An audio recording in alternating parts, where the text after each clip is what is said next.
여러분, 요즘처럼 조용히 지내고 있었는데도 갑자기 동사무소에서 연락이 오고 다음 달부터 생계급여가 중단될 수 있다는 얘기를 듣게 된다면 얼마나 당황스러우시겠어요. 그런데 실제로 지금 전국 곳곳에서 그런 일이 벌어지고 있습니다. 더 놀라운 건 이미 받았던 수급비 수백만 원을 한 번에 다시 돌려달라는 환수 통지서까지 함께 받는 분들도 많다는 겁니다. 집도 그대로, 재산도 그대로인데 도대체 왜 이런 일이 생기는 걸까요? 혹시 나는 괜찮겠지 라고 생각하고 계셨다면 지금 이 순간부터가 가장 위험할 수 있습니다. 안녕하세요. 저는 복지상담 현장에서 17년째 어르신들과 함께해온 이은정 상담사입니다. 최근 몇 달 사이에 상담 전화가 하루에도 여러 통씩 걸려옵니다. 목소리엔 떨림이 가득하고 억울함과 두려움이 섞여 있어요. 상담사님, 저 정말 아무것도 안 했는데 왜 수급이 끊기는 거예요? 그동안 받아온 돈까지 다 토해내라고 하는데 그걸 어디서 구해요? 이런 절박한 말씀을 들을 때마다 저도 마음이 미어집니다.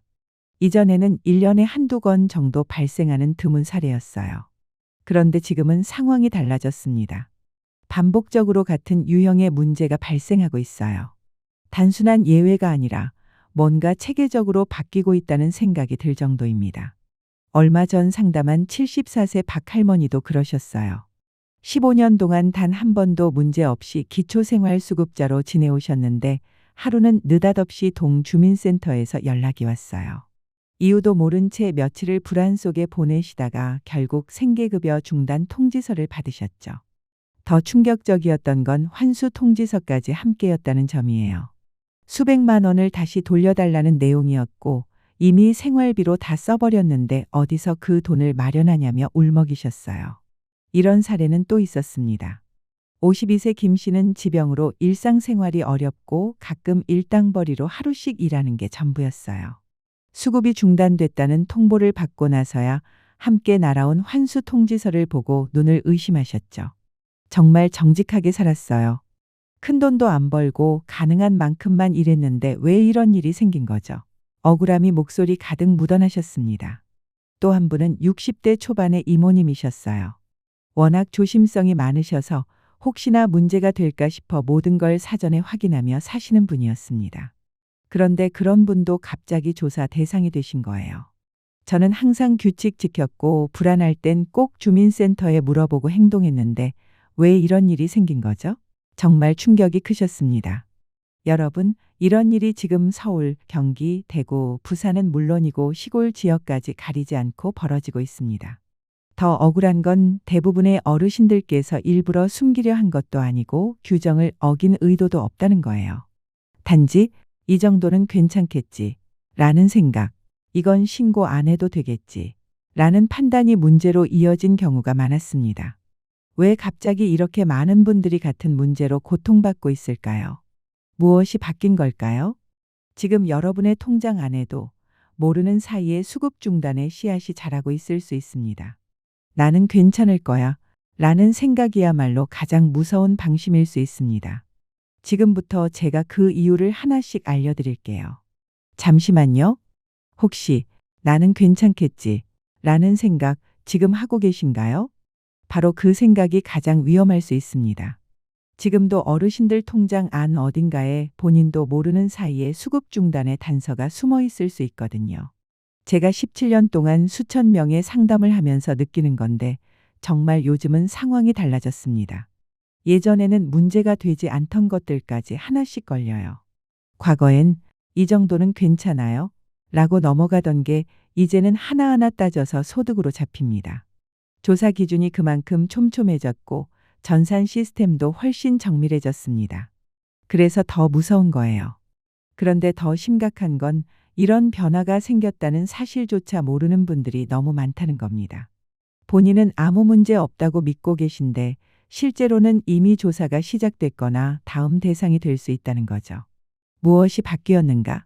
내 통장은 괜찮을까? 나는 안전한 걸까? 궁금하시죠? 지금부터 그 충격적인 현실을 하나씩 풀어드리겠습니다.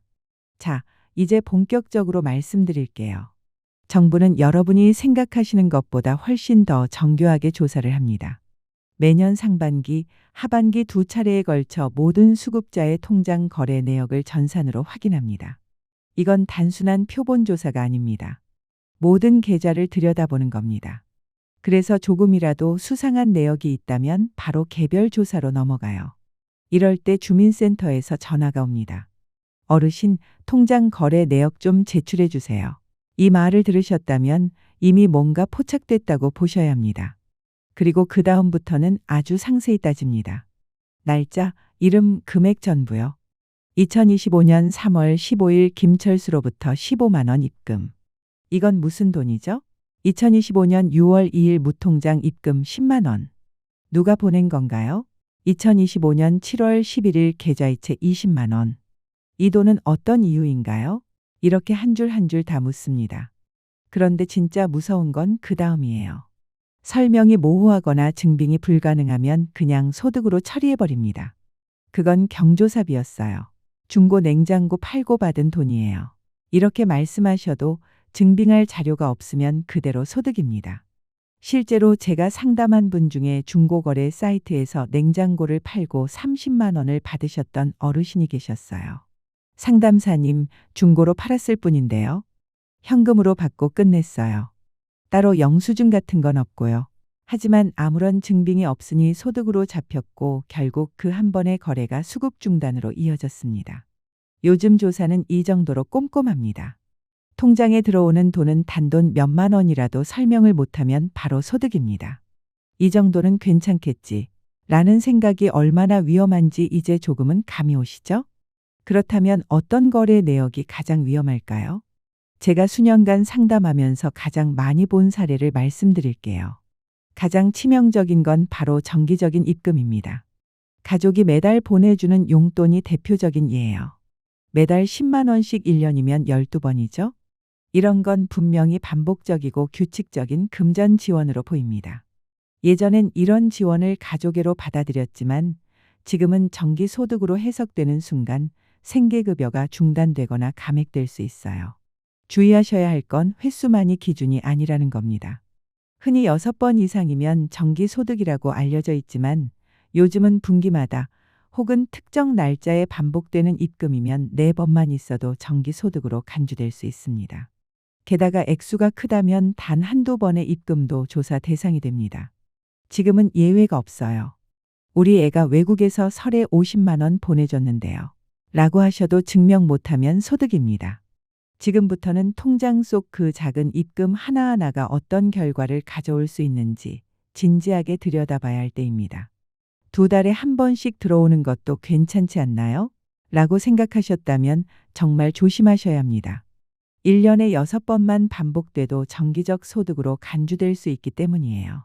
그리고 여기서 한 가지 더 짚고 넘어가야 할 게 있습니다. 그럼 5번까진 괜찮겠네? 라고 단순히 횟수로 판단하시면 큰일 납니다. 요즘 기준은 단순히 횟수가 아니라 반복성과 금액을 함께 따집니다. 예를 들어 5번 이내라고 해도 입금 금액이 크다면 조사 대상이 될 수 있어요. 예외 없이 이 정도야 괜찮겠지 라는 생각이 가장 위험한 이유죠. 그 다음으로 매우 위험한 건 바로 고액 입금입니다. 한 번에 큰 금액이 들어오는 경우를 말하는데요. 특히 1인 가구 기준으로 기준 중위소득의 15%를 넘는 입금은 바로 전산에 포착됩니다. 2025년 기준으로 약 38만 원 정도만 넘어도 조사 대상이 됩니다. 자녀가 생일이나 명절에 50만 원을 보내줬다면요? 네, 해당 내역 역시 소득으로 간주될 수 있고 신고하지 않으면 추후 문제가 될 수 있습니다. 세 번째로 주의하셔야 할 건 일용직이나 가끔 하시는 일로 받는 수입입니다. 앞서 김 씨 사례처럼 한두 번 받은 돈이라도 기록이 남고 근로소득으로 처리됩니다. 하루 일하고 5만 원, 일주일 일해서 30만 원 받은 것도 전부 해당됩니다. 그 정도야 괜찮지 라는 마음이 결국 수급 중단이나 환수로 이어질 수 있습니다. 네 번째로 통장으로 들어오는 모든 입금은 주의하셔야 합니다. 현금은 상대적으로 기록이 남지 않지만 계좌로 입금되는 순간 모두 확인이 가능합니다. 예를 들어 친구에게 갚은 돈을 다시 받은 것, 중고 물품을 팔고 받은 돈, 경조사비 등도 모두 조사 대상이 될 수 있어요. 특히 요즘은 중고 거래가 흔하다 보니 더욱 조심하셔야 해요. 당근마켓, 중고나라뿐 아니라 이제는 네이버 중고, 번개장터, 토스페이 송금까지 전부 연결되어 전산에 남습니다. 만약 고액 거래를 하신다면 꼭 판매 증빙을 남겨두셔야 합니다. 판매글 캡처, 구매자와의 문자, 택배 영수증 등 가능한 모든 자료를 보관하세요. 경조사비도 마찬가지예요. 장례식, 결혼식에서 받은 부의금이나 축의금이 일정 금액을 넘어서면 소득으로 판단될 수 있습니다. 특히 자녀 결혼식에서 들어온 수백만 원 단위의 축의금은 반드시 사전에 상담하고 상황에 따라 신고하시는 게 안전합니다. 그런데 이 모든 것보다 더 무서운 게 있습니다. 바로 환수입니다. 쉽게 말해서 지금까지 받았던 수급비를 다시 돌려달라는 거예요. 예를 들어 매달 60만 원씩 생계급여를 받으시던 분이 2년 동안 미신고 소득이 있었다고 판단되면 총 1,440만 원을 한꺼번에 환수하라는 통보를 받을 수 있습니다. 상담을 받으신 한 어르신께서 그러셨어요. 상담사님, 그 돈은 이미 다 생활비로 썼어요. 지금 와서 어디서 구해요? 정말 막막해 하시더라고요. 이게 바로 2025년의 현실입니다. 내가 전혀 문제라고 생각하지 않았던 거래 하나하나가 지금은 조사 대상이 되고 설명이 모호하면 소득으로 처리됩니다. 증빙 자료가 없으면 더더욱 불리해지죠. 그리고 가장 안타까운 건 몰랐어요 라고 해도 용서가 되지 않는다는 사실입니다. 이미 정해진 규칙이 있고 그 규칙에 따라 모든 절차가 진행되거든요. 감정이 아닌 시스템으로 판단된다는 말이에요. 그럼 왜 이런 상황이 갑자기 많아졌을까요? 단순히 어르신들이 뭘 잘못해서가 아닙니다. 정부의 조사 방식, 기준, 전산 시스템이 달라졌기 때문입니다. 사실 조사 방식 자체는 과거와 크게 달라진 건 아닙니다. 여전히 동일한 시스템으로 이루어지지만 바뀐 건 기준입니다. 그 기준이 훨씬 더 까다로워졌다는 게 문제예요. 예전에는 이 정도야 괜찮겠지 하고 그냥 넘어가던 일들이 이제는 전부 다 걸립니다. 그리고 그 판단 기준도 아주 정밀해졌어요. 전산 시스템도 크게 업그레이드 되어서 통장 내역이 일일이 잡히는 수준이고요. 특히 수급 이전의 사적 소득, 즉 가족한테 받은 용돈이나 지인들의 도움 같은 것도 과거보다 훨씬 엄격하게 살펴봅니다. 예전엔 정이었지만 지금은 수급 자격에 영향을 줄 수 있는 소득으로 보는 거예요. 그럼 이제 많은 분들이 궁금하실 겁니다. 그럼 우리는 어떻게 해야 안전한가요? 지금 내 통장은 괜찮은 건가요? 어떤 거래 내역이 문제되는 걸까요? 저도 바로 답을 드리고 싶지만 조급하게 움직이시면 더 위험해질 수 있습니다. 대처 방법과 예방법은 뒤에서 자세히 설명드릴게요. 제가 17년간 어르신들과 상담하며 쌓은 노하우, 오늘 다 풀어드릴 테니까 끝까지 함께 해주세요. 먼저 가장 중요한 건 모든 입금은 기록하고 증빙하는 것입니다. 통장에 들어오는 돈은 금액에 상관없이 전부 메모해 두세요. 날짜, 누구에게서 어떤 이유로 받았는지 구체적으로요. 예를 들어 2025년 1월 15일 둘째 아들 김철수 설날 용돈 10만 원 이런 식으로요. 그리고 카카오톡 메시지나 문자 내역도 캡처해서 함께 보관해 두세요. 나중에 소명할 때 중요한 자료가 됩니다. 두 번째, 가능하면 현금 거래를 하시는 것이 더 안전합니다. 가족이나 지인에게서 금전 지원을 받을 때 통장 입금보다는 직접 현금으로 받는 방식이 문제 소지를 줄일 수 있어요. 물론 요즘은 자녀분들이 멀리 계시고 계좌이체가 편하니까 쉽지 않은 것도 압니다. 하지만 가능하다면 현금 거래를 고려해 보시고 입금되었다면 꼭 기록과 증빙을 남겨두세요. 세 번째, 정기적인 금전 지원은 절대 숨기지 마세요. 매달 일정하게 생활비를 보내주는 자녀가 있다면 차라리 사전에 주민센터에 신고하시는 게 낫습니다. 신고하면 수급비가 조금 줄어들 수는 있지만 나중에 발각돼서 전액 환수당하는 것보다는 훨씬 낫습니다. 네 번째, 일용직이나 하루 이틀 정도 일해서 받은 수입도 무조건 신고하셔야 합니다. 이 정도는 괜찮겠지 라는 생각이 가장 큰 위험이에요. 이번 달에 일용직으로 3일 일하고 24만 원 받으셨다면 바로 주민센터에 가서 신고하세요. 그럼 해당 금액만큼 수급비에서 차감되고 끝납니다. 나중에 조사받는 것보다 훨씬 간단하고 안전해요. 다섯 번째, 중고거래나 물품 판매도 주의하세요. 요즘은 당근마켓, 중고나라뿐 아니라 네이버 중고, 번개장터, 토스페이 송금까지 모두 전산의 기록으로 남습니다. 특히 고액 거래일 경우에는 현금 거래를 권장드리며 불가피하게 계좌이체로 받은 경우에는 반드시 판매글, 대화 내역, 택배 영수증 등을 캡처해서 보관하세요. 여섯 번째, 경조사비도 미리 생각해 두셔야 해요. 결혼식이나 장례식에서 받은 부의금, 축의금이 고액일 경우 소득으로 판단될 수 있어요. 특히 자녀 결혼식처럼 수백만 원 단위의 축의금이 들어올 땐 반드시 사전 상담을 받으시고 상황에 따라 신고 여부를 결정하셔야 합니다. 그리고 여기서 가장 중요한 개념이 있습니다. 바로 소명이에요. 쉽게 말해 이 돈이 왜 들어왔는지 설명하는 것이죠. 조사 중에는 이 입금은 어떤 성격의 돈인가요? 라고 질문이 들어오는데 이때 얼마나 잘 설명하느냐에 따라 결과가 완전히 달라질 수 있습니다. 실제로 제가 상담한 한 어르신은 따님이 매달 20만 원씩 생활비를 보내주셨다가 조사 대상이 되신 적이 있었어요. 그런데 이분은 정말 준비를 잘하셨습니다. 실제로 제가 상담을 했던 한 어르신께서는 딸이 결혼하면서 따로 살게 되셨는데 혼자 지내시면서 외로움을 느끼셔서 안부차 용돈을 보내주셨다고 하셨습니다. 이때 딸과 나눈 카카오톡 대화 내용도 있고 딸이 다니는 직장의 재직 증명서도 준비해 갔어요. 그리고 딸이 보내는 금액이 월 소득의 10% 정도라서 큰 무리가 없다는 것도 설명하셨습니다. 이렇게 상세하게 설명하고 증빙 자료까지 준비해 가니까 그 금액은 일회성 도움으로 인정받아 소득으로 잡히지 않았어요.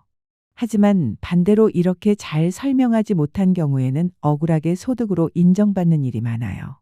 그러면 만약 이미 조사를 받거나 수급이 중단된 분들이 있다면 어떻게 해야 할까요?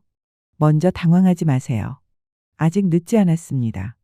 제대로 대응하면 충분히 해결할 수 있는 경우가 많아요. 첫 번째, 통장 거래 내역 제출을 요구받았다면 혹시 문제가 있나요? 라고 물어보지 마세요. 그런 질문은 의심만 더 일으킬 수 있습니다. 대신, 네, 알겠습니다. 언제까지 제출하면 될까요? 다른 특별히 준비해야 할 서류가 있을까요? 이렇게 대답하세요. 그리고 통장을 제출하기 전에 미리 내역을 모두 확인하고 설명이 필요한 입금 내역들을 파악하세요. 필요한 증빙 자료도 준비해야 합니다. 두 번째, 조사 과정에서 질문을 받을 때 절대로 모르겠다 또는 기억 안 난다 고 답하지 마세요. 그건 최악의 답변입니다. 대신 이렇게 말하세요. 그 입금 내역이요? 잠시만요. 제가 기록해둔 것이 있는데 하고 미리 준비한 메모를 꺼내서 가능한 한 자세히 설명하세요. 예를 들어 2025년 3월 15일 김철수로부터 15만 원 입금된 것은 제 아들이 어버이날을 앞두고 용돈을 보내준 것입니다. 아들과 나눈 카톡 대화 내용도 여기 있습니다. 이렇게 말이죠. 세 번째, 만약 환수 통지를 받았다면 절망하지 말고 바로 이해 신청을 준비하세요. 환수 통지를 받은 날로부터 90일 이내에 이해 신청을 할 수 있습니다. 이해 신청서에는 다음과 같은 내용을 꼭 포함하세요. 해당 입금 내역은 일회성 도움으로 정기적 소득이 아니며 관련 증빙 자료를 함께 제출하니 재검토 부탁드립니다. 그리고 향후 이런 일이 없도록 더욱 주의하겠다고 다짐하는 내용도 포함하세요. 네 번째, 수급이 중단되었더라도 다시 재신청할 수 있습니다. 만약 문제가 된 소득이 더 이상 없다면 다시 수급자로 돌아갈 수 있어요. 예를 들어 가족 도움으로 인해 수급이 중단되었다면 이제부터는 가족 도움을 받지 않겠다는 확약서를 작성하고 함께 제출하면 됩니다. 그런데 여기서 정말 중요한 점은 혼자서 처리하려 하지 말고 전문가의 도움을 받는 것입니다. 복지상담사나 사회복지사 또는 법무사의 도움을 받으면 절차가 훨씬 수월하고 정확해집니다. 제가 도움을 드린 사례 중에 환수 통지를 받고 혼자 이해 신청을 했지만 기각된 분이 있었습니다. 하지만 저와 함께 다시 이해 신청을 하여 결국 인정받은 경우도 있었습니다. 같은 사실 관계지만 어떻게 설명하느냐, 어떤 자료를 제출하느냐에 따라 결과가 완전히 달라질 수 있습니다. 마지막으로 앞으로 예방하는 방법을 정리해 드리겠습니다. 첫째, 통장에 들어오는 모든 돈은 기록하고 증빙하세요. 둘째, 가족은 가능하면 현금으로 주고받고 부득이한 경우 미리 신고하세요. 셋째, 일용직이나 단발성 소득은 절대 숨기지 마세요. 넷째, 중고 거래나 물품 판매 시에도 증빙을 남겨두세요. 다섯째, 경조사비 같은 예상치 못한 수입은 미리 상담받고 주민센터와 정기적으로 소통하세요. 혹시 제가 놓친 부분이 있을까요? 미리미리 확인하면 나중에 큰 문제가 되는 걸 막을 수 있습니다. 예를 들어 자녀가 결혼하거나 큰 병원비가 필요할 때, 집을 이사할 때 같은 경우엔 큰 금액이 들어올 가능성이 높아요. 이런 상황에서는 미리 주민센터에 상담받아 보세요.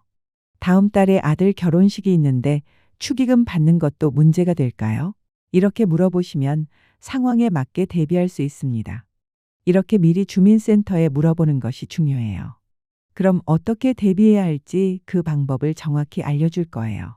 또 하나, 가족들과도 미리 상의해 두세요.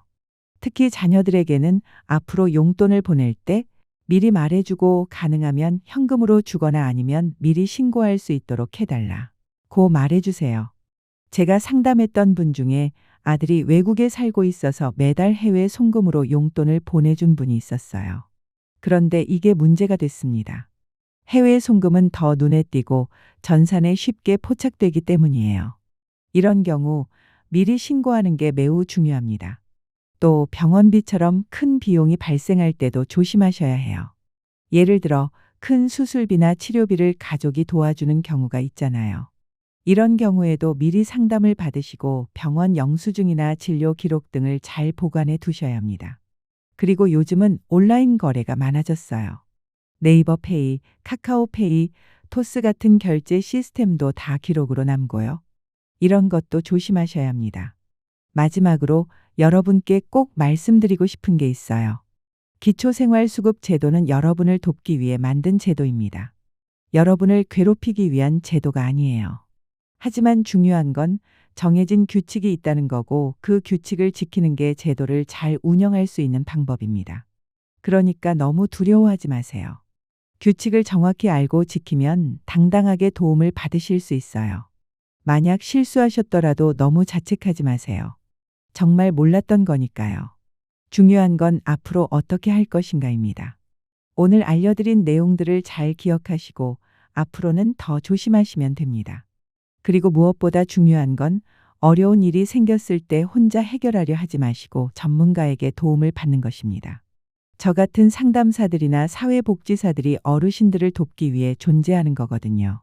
오늘 이 영상이 어르신들께 조금이라도 도움이 되셨다면 제겐 정말 큰 보람입니다. 15년간 상담하면서 많은 어르신들이 억울해하시는 모습을 봐왔어요. 더 이상 그런 일이 없기를 바랍니다. 이 정보들을 통해 월 수십만 원의 소중한 수급비를 지킬 수 있고 몇백만 원의 환수 위험에서도 벗어날 수 있어요. 정말 중요한 정보라고 생각합니다. 만약 이 정보가 도움이 되셨다면 댓글로 도움됐어요 한마디라도 남겨주세요. 정말 힘이 됩니다. 그리고 이런 정보가 필요한 분들이 주변에 계시다면 꼭 공유해 주세요. 어르신들의 안정적인 생활을 지키는데 작은 도움이 될 수 있을 거예요. 구독과 좋아요도 꼭 눌러주세요. 여러분의 소중한 수급 자격을 지킬 수 있도록 앞으로도 유익한 정보를 계속 가져오겠습니다. 감사합니다.